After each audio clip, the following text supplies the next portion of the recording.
Thank you so much, Antonio. Thank you, Ursula, and greetings to you, dear leaders. So we are meeting at a very important moment, a time when Russia hasn't yet donned the cold weather into a weapon, but they are actively trying to do it right now. They want Ukraine to enter winter in a blackout.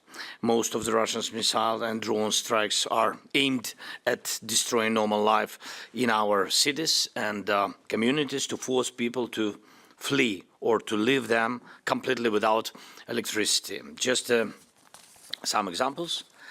And yesterday in the city of Kharkiv, Russian drones struck a kindergarten, and this was not a mistake or accident. Several drones intentionally hit that place, the same place, and luckily children were saved. And the day before in the city of Sumy Shahid, drones hit a street. People were killed and injured, and right in their cars. Today in the Donetsk region, a Russian drone struck journalists. The Russians deliberately targeted a civilian car. Yes, 2 journalists killed, and almost every day energy facilities in our northern Chernihiv region are being hit. So and every day we are in a cycle. The Russians destroy and we restore. And the same is happening in other regions. The Russians are using all types of weapons, from ballistic missiles, you know about it, hitting power plants, to FPV drones, attacking everything. This kind of terror against our energy system is not just a local problem or a conflict just between 2 countries somewhere far away. It's becoming a part of how future wars might look. Russia is turning anything destructive into a tool of war. It's part of their military tactics and doctrine now. And that is about aggression, creating chaos and threatening others, not just Ukraine. And if Russia is not held responsible for this, it will be a danger to other countries too.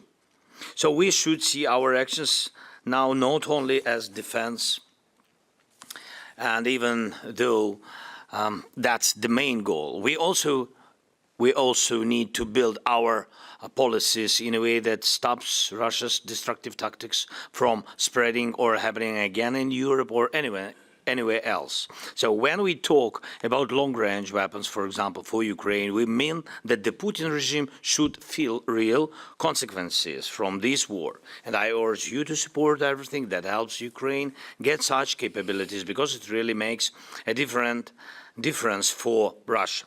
And these long-range weapons are not only in the United States. Some European countries also have them, including Tomahawks. We are already talking to the countries that can help. And just look at how nervous, by the way, Putin became when this topic came up. He understands that long-range weapons can truly change the course of the war. When we talk about frozen Russian assets, we must use them in a way that makes Russia understand it's paying for its own war. So I ask you to make a decision as soon as possible. Russian assets should be fully used to defend against Russian aggression. When we push for stronger sanctions, it's not just about protecting our lives. Sanctions limit Russia's war machine, but they also put pressure on the people who influence politics, corporations, Putin's inner circle, and Russian oligarchs, and the entire state system. Thousands of influential people in Russia must clearly feel and understand that Putin and this war are a deadly threat to them, threat to their lives and their money and their future. That's why we should act without delay. We waited quite a while for the 19th sanctions package, but it is finally approved. Thank you for that. This is a great success. Thank you so much, dear leaders. Now it's important to fully put into an action. And we'll coordinate with Norway, Switzerland, UK, and others, so they apply these strong EU measures in their own systems too. And we need to go further.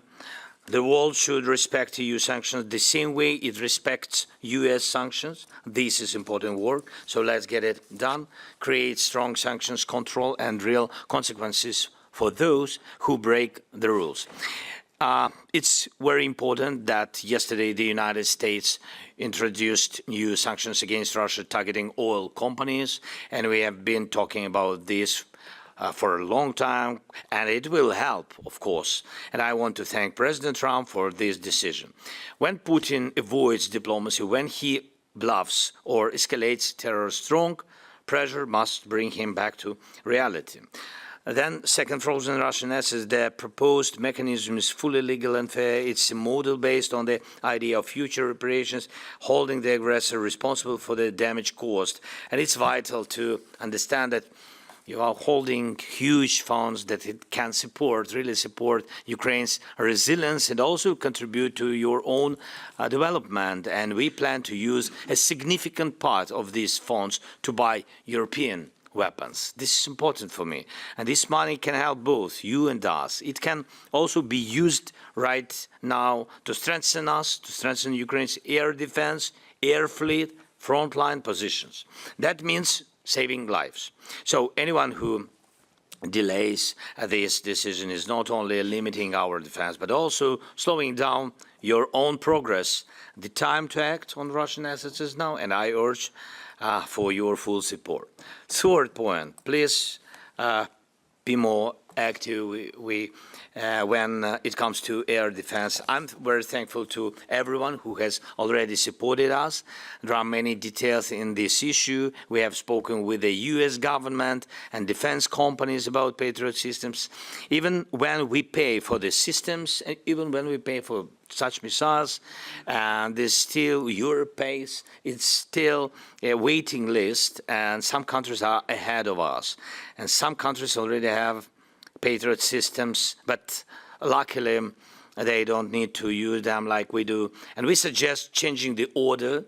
If we get the systems now, we are ready to give them back or replace them when it's our turn. And so please be flexible with our air defense needs. In a time of war, saving lives must be the top priority. And support with air defense must truly be a common European effort. When everyone in Europe helps one, all of Europe wins.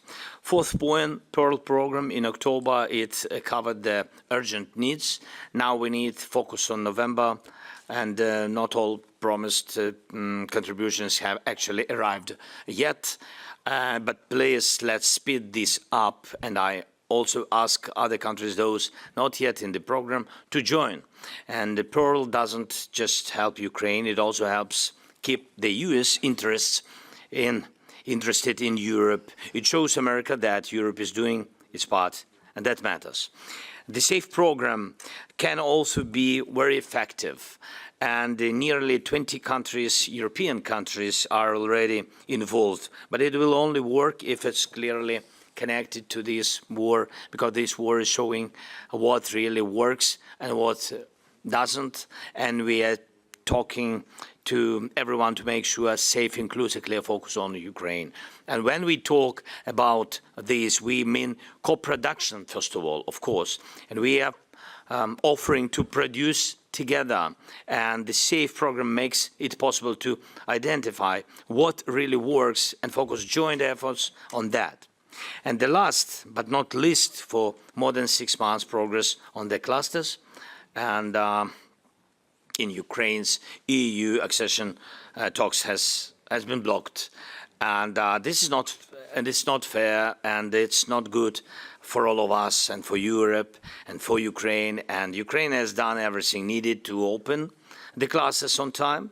The blockage is artificial, and we need to find a way to move forward. EU enlargement means more stability in Europe. It's also part of our shared defense, part of Europe's geopolitical security, and I urge you to find a way for the EU to keep its promises, just like Ukraine is keeping its own.